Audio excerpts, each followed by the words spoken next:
কিভাবে সৎ মানুষ চিনবেন বা সৎ মানুষকে জানবেন তার 5টি বাস্তবসম্মত উপায় নিয়ে এই ভিডিওতে কথা বলবো। নাম্বার 1, অপ্রিয় সত্য কথা বলতে দ্বিধা করে না। সৎ মানুষ কাউকে খুশি করার জন্য বা নিজে ঝামেলা এড়ানোর জন্য মিথ্যা বলে না।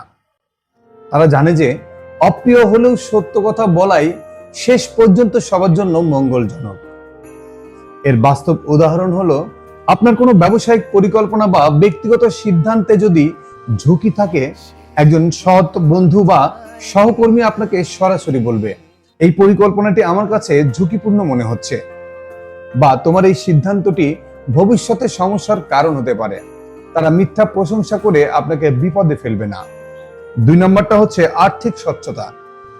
টাকা পয়সা লেনদেনে একজন মানুষের সততা সবচেয়ে বেশি স্পষ্টভাবে ফুটে ওঠে। সৎ মানুষ ছোট বা বড় যে কোনো আর্থিক বিষয়ে স্বচ্ছতা বজায় রাখে। তার উদাহরণটা হচ্ছে, দোকানদার ভুল করে বেশি টাকা ফেরত দিলে তারা সততার সাথে সেই টাকাটা ফিরিয়ে দেয়।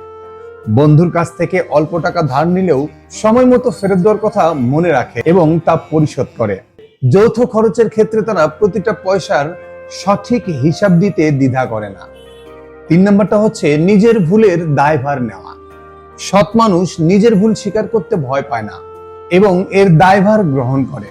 তারা ভুল করলে অজুহাত তৈরি করে বা অন্যের উপর দোষ চাপিয়ে দিয়ে নিজেকে বাঁচানোর চেষ্টাই করে না।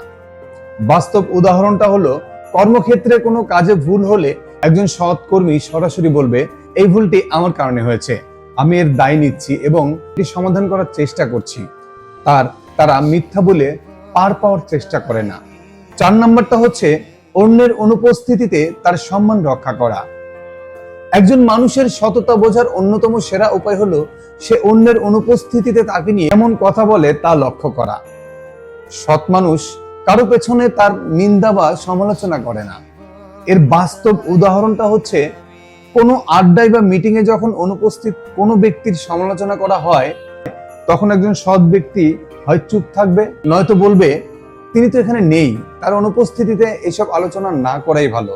অথবা তারা সেই ব্যক্তির কোনো ইতিবাচক দিক তুলে ধরে পরিস্থিতি সামাল দেওয়ার চেষ্টা করবে।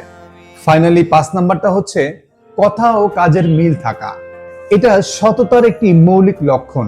সৎ মানুষেরা যা বিশ্বাস করে তাই বলে এবং যা বলে তাই করে দেখানোর চেষ্টা করে।